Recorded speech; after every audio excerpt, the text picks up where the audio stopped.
Hello and happy Pokemon Day. Today's video we're going to go over the Pokemon Presents, discuss a few of the topics there, have some initial thoughts. This is my coverage for my personal channel and also for 16-bit rivals. Please make sure you like and subscribe if you enjoy this video. We're going to jump straight in to my thoughts. Let's go and have a look, shall we? Right, first of all, what in the hell was this? That's like some scary stuff. Weird animatronic Pikachu, not needed. Weird, just weird. So first off, they announced the Pokemon World Championships are in Japan for the first time, the 11th to 13th of August. That's awesome. I love watching the Pokemon Championships, all the various TCG, the Unite, the Pokemon Go. There's going to be obviously Scarlet and Violet battles. The coverage that they provide on their YouTube and various other media is brilliant. I'm looking forward to that. Not too sure on the art design. They do custom art for each tournament, and there's been some really nice artwork for the previous years. This one isn't that great, if I'm honest. Let's have a look at it. So here's the design they've done for Japan 23 in Yokohama. I mean, it's okay. It's not terrible. It actually is really nice. It's not my favorite. They've obviously incorporated the newer Pokemon, all three starters there, and a couple of the Paldea only Pokemon. Let us know what your thoughts are of this. I mean, it is nice. It is nice. It's not as good as London, in my opinion. But overall, nice start to the event. We'll move on to the next coverage. So the next bit we see is the Pokemon Classic. Now, as a TCG fan myself and a collector, this looks awesome. I don't think it's going to be cheap. Looking at the cards they're including there, but God, it looks like a good collector's item. I'm really looking forward to seeing this. Not looking forward to seeing the price tag. I'm hoping it's not going to be too expensive. I hope that a lot of people will be able to collect this. But it looks sleek, and I think it could be a really nice way of getting people back into playing as well, and a different type of playing. Whether these cards, I'm sure these cards are going to be in there because it's gone back to the original. Whether they're going to devalue some other cards, I'm not sure. But the prices of some of these cards here that they're showing, who knows? So we moved on to Pokemon Concierge, which is Pokemon and Netflix collaboration. Stop motion is awesome. I like the idea. It's a different take on Pokemon. I don't think we're going to see much battling. I think it's going to be more story driven with like just showing the way it was with the Psyduck on the beach. I'm really looking forward to this. They haven't announced it yet when it's going to release. But any new Pokemon stuff to watch is great. I know obviously we're coming to the end of Ash, and they need to move on. So having a few different ideas and places for people to continue their interest is a winner, in my opinion. So yeah, I really look forward to checking this out once it lands on Netflix. So next up, we had the Pokemon Unite update. So they obviously talked about showing us a couple of new additions to the game. As well as Zacian joining. We'll go over and show you the Zacian now. So as well as announcing Zacian into the game, we've got the adventure in Zacian's Wield, which you can do with your friends to achieve rewards and claim them to add to your game. Now, Pokemon Unite is, in my opinion, a really good game. It's free to play. You can have great fun with your friends. You can get a really good team. I'm looking forward to getting back into this game, and I'm quite excited about some of the stuff they've shown in this. So, for me, this was a good point to focus on, and I think that Unite has a lot of potential going forward. I think the longevity of this game is going to be going for years. Pokemon Go has obviously been going for a long time as well, and games like this have that potential. And I just think it's a well-made game, and it's good fun, and it's free. Obviously, you can pay for stuff if you want to, like most things nowadays. But ultimately, being a free game, it gets people on board. Pokemon Cafe Remix. Yeah. Not much to say about it, really. Not my type of thing. This is where I started losing interest during this at the moment. Yeah, I mean, it's all right, but definitely wasn't the worst thing of this presents. But I mean, yeah, if you're into it, I guess, but no, not for me. Yeah, if you have other opinions, obviously please let me know in the comments. But no, not for me. We're going to quickly move on for that one. Yeah, Pokemon Masters EX, 3.5 years. Woo! First of all, never played it.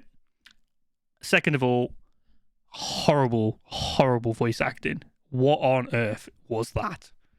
I mean, obviously I can't show you, but watch the video back. Horrendous. It's like trying to be English. It's like playing blimmin' Xenoblade Chronicles.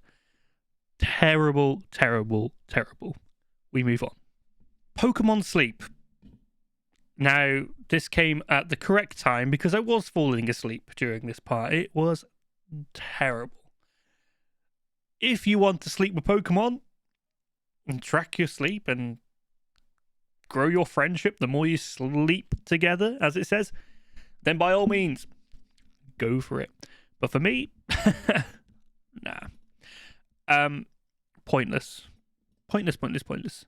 I heard there was rumors of this obviously a while back, and I thought it died. I thought they probably realized how pointless it was. Went, we're not doing this, but clearly they didn't. And it's a thing. It's potentially coming the end of this year. Potentially, they said. Just watch the video. Terrible. Like they spent so much money making the video. Clearly having the Pokemon in it. It's rubbish, just rubbish. Like honestly, rubbish. This was I honestly I've got no more words for it. It's just rubbish. Generally is. Let's move on to the next stupid thing as well. So the next pointless thing is the Pokemon Go Plus Plus. Why are you calling it the Plus Plus? Just call it the Pokemon Go Plus 2. Or call it the Pokemon Go 2 Plus. Something. Just don't call it the Plus Plus. What are you on about? Now, I love Pokemon Go.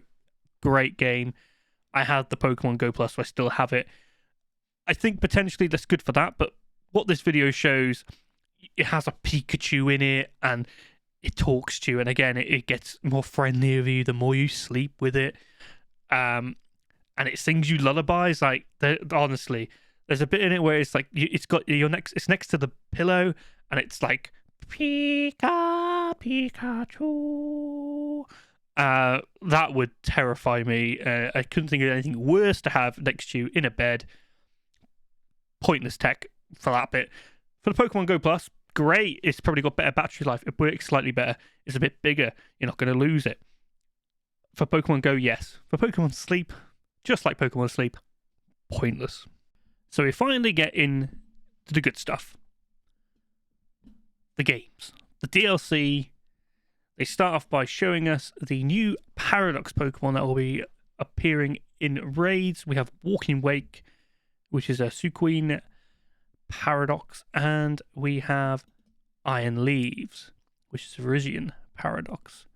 Now, Walking Wake looks cool. Really do think some of the Scarlet Paradox Pokemon are awesome. Just sad that the Violet is the better game. Iron Leafs, yeah, it looks very much like Iron Thorns. Same colours. Grass and Psychic. At least it's not Steel, which is good. Water Dragon, say Walking Wake, similar to Gyarados, really, isn't it? Interesting to see what moves they have. They should be appearing shortly after the update they announced. The update has just gone live as I'm recording this video, so we should be seeing them appear in raids very shortly. I like them. I think they're cool. We were teased that we were going to get a Suqueen and a Virizion, but they didn't obviously show these images. I think they're really good. Nice designs. I know we do get the odd bad one, and believe me, we're going to see a few in a little bit as well. But these two are very, very nice. So we'll move on to the rest of the Scarlet and Violet announcement. So they announced support for Pokemon Go, where you can trade postcards from your Pokestops, and they will make in-game changes. And in that, by doing so, you can also get Gemighoul in Pokemon Go. The main thing for me on here was the announcement that Pokemon Home support is coming earlier this year. Now, generally, as with Sword and Shield, it came sort of mid-March time. I'm quite looking forward to seeing what we can transfer over. Sword and Shield was great. Just so you can get the originals over there, the original Gen starters. But Gen 2, sadly, we couldn't. I'd like to get Gen 2 over at some point. Would love to use Totodile again. So I'm looking forward to that. That was one of the main things from this bit of the announcement. So we'll just move on to the next bit, which is the DLC breakdown. The DLC announced, as you can see above, the hidden treasure of Area Zero. It comes in two parts. We've got the teal mask, which is planned for fall 2023, and we have the indigo disc, which is planned for winter 2023. Each have two individual stories. We'll go into that in a bit more detail shortly. These are the two, I'm assuming they're going to be legendaries that they have shown us for the DLC. Their names were revealed slightly later. I'll bring that up as well. We'll move on to the details of each, starting with the teal mask. Part 1, you'll be visiting the land of Kitakami as part of a school trip. Now, this is quite cool. I like the way that they're using the school idea, and it's a very good way of adding more. I mean, you can definitely add more than just the parts 1 and 2 that they've announced. But yeah, cool school trip, which is awesome. I originally thought after seeing the Pokemon that they were gonna maybe do something to do with the area, because it was called Area Zero. I thought they might be going to the past and to the future, and that's how they were going to do it. Maybe they will, I don't know, but it looks pretty cool. I like the idea of it. Not too sure about the designs of them Pokemon in the background. The bear looks okay. I'm not particularly fond of the other three, if I'm being honest. Looks like the two characters behind will play a significant role in this DLC. Obviously, this is the first part we will be getting in fall of this year.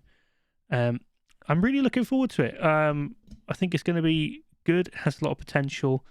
I just hope there's better character designs going forward, if I'm honest. And in part 2, you go and study as an exchange student at the Blueberry Academy. Now, this does look pretty cool. I think it does have that futuristic vibe to it. I like the characters. There's 4 different characters. There were 6 in total, if we're being honest. But these 4 on the other side, it looks like there's a duel going on there. Almost potential Elite Four, possibly. Maybe there is an actual new gym system that you do for like the trials, similar to the treasure hunt that we have in the Scarlet and Violet games so far. Again, interesting. Not too much details revealed about these DLCs, but I'm sure we're going to get some more. But this one, for me, looks the most promising, if I'm honest. And I'm really looking forward to hearing more about it. What's even more exciting is they've announced that we'll be able to encounter some more of the Pokemon from previous generations that aren't currently in Scarlet and Violet. As you can see here, the Pokemon for the Teal Mask are below, and so are the Indigo Mask. I'm looking forward to having some of these in my team. A bit of Yanma, Vulpix, Militok. You know, some of these are really good Pokemon. I'm looking forward to the Pokemon from Teal Mask more than Indigo so far. Although it's quite nice to have Dewgong back as well. So yeah, this is a nice little bit that they've actually shown what you're gonna get. So we know a few of the Pokemon we can trade over once Home is working with Scarlet and Violet. They announced the names. So Ogerpon is the one above me here, and Terapagos is the second DLC legendary. I'm assuming they are going to be legendaries. Looking at the crystal on Terapagos, it looks like the Terra thing, doesn't it? And also, look, Terapagos. It has Terra in the name. I think we're going to find out a little bit more about terrestrializing from this Pokemon. I quite like the design of that one more than the other one. I prefer Terapagos. It looks neat, looks cool. And that's probably my favorite of the designs so far. So it has a resplendent in its glittering aura. So, you know, it just screams terrestrializing, doesn't it? You know, so we'll find out more about that, I'm sure. But I'm excited about the DLC. It's dropped. I have purchased it straight away. It is $31.49. You get 4 new outfits, as well as a code for Hishwine Zorora to use. Dates for release. I'm thinking we're going to get it end of September for part 1, if I'm honest.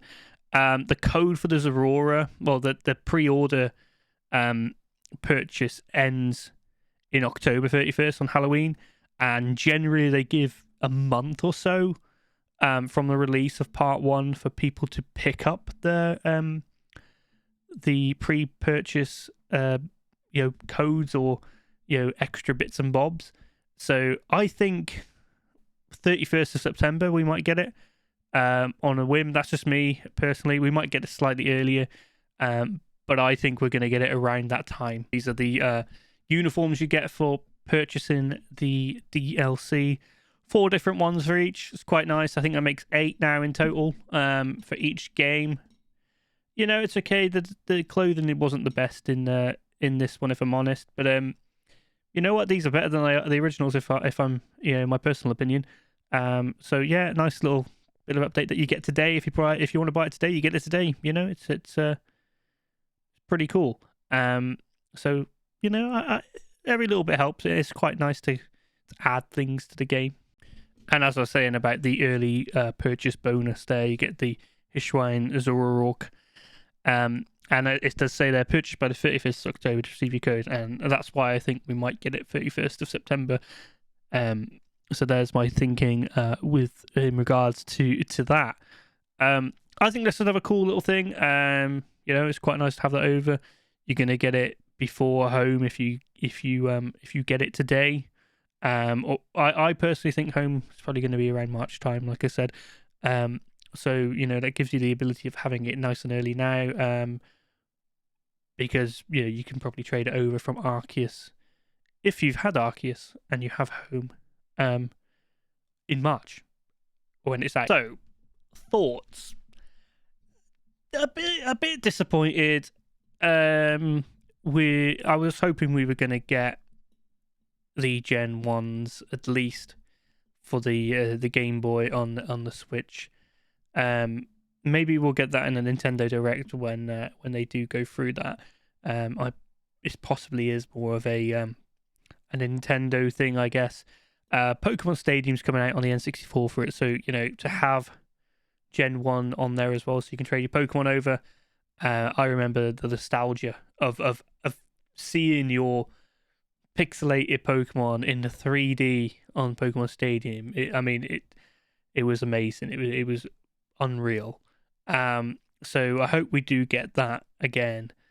I know it's not going to have the same sort of effect and feel for people who maybe who are younger and have had the better graphical Pokemon games to play. But for me at that time, it was phenomenal. Pointless Pokemon Sleep, the Pokemon Go plus thing, rubbish. Overall it was alright. That weird freaky Pikachu thing just was strange, and I hope we don't get to see that again. But yeah, the DLC looks good. I'm excited for it. It's gonna be fun. It's what Pokemon is at the end of the day. It's fun. I'm hoping for a nice price for that Pokemon Classic. And overall, I'm going to probably score it a sort of 3.5 out of 5. It was average, but it wasn't completely disappointing. So, it's one of them. Pokemon we always get too excited. And that's just the case again for us here. I hope you enjoyed the video. And if you did, give us a like and a subscribe. And look forward to my next videos coming soon. Cheers, guys. Thanks. Bye-bye.